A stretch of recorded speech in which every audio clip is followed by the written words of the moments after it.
আজকে পশ্চিমবঙ্গ সরকারের ট্রান্সপোর্ট ডিপার্টমেন্টের মাননীয় মন্ত্রীর কাছে আবেদন করলাম ঈদ উপলক্ষে আমাদের রাজ্যে স্পেশাল কিছু বাস পরিষেবা দেওয়ার জন্য।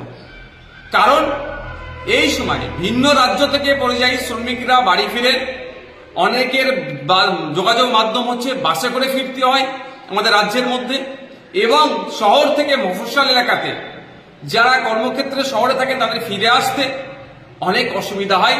এই সময়ে পর্যাপ্ত পরিমাণে বাস থাকে না, গ্যাদারিং বেশি হয়, ফলে নিত্যযাত্রী যারা প্রতিনিয়ত যারা যাতায়াত করেন তাদেরও অসুবিধা হয়, এবং ঈদের জন্য স্পেশালি যারা বাড়ি ফিরতে যান তাদেরকে অনেক ঠেলাঠেলি করে ভিড় বাসে উঠতে হয়।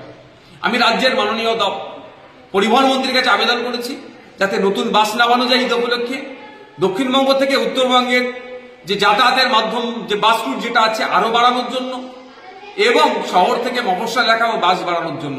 এই বাস বাড়ালে একদিকে যেমন যাত্রী পরিষেবা দেওয়া হবে, এই মানুষজনদেরকে যেমন পরিষেবা পাবে, সাথে সাথে পশ্চিমবাংলার অর্থনীতির চাকাটা হলো একটু হলেও ঘুরবে। কারণ যাত্রী পরিষেবা দিলেই যে ভাড়াটা আসবে সেটা ট্রান্সপোর্ট ডিপার্টমেন্ট পাবে তথা রাজ্য কোষাগারে যাবে।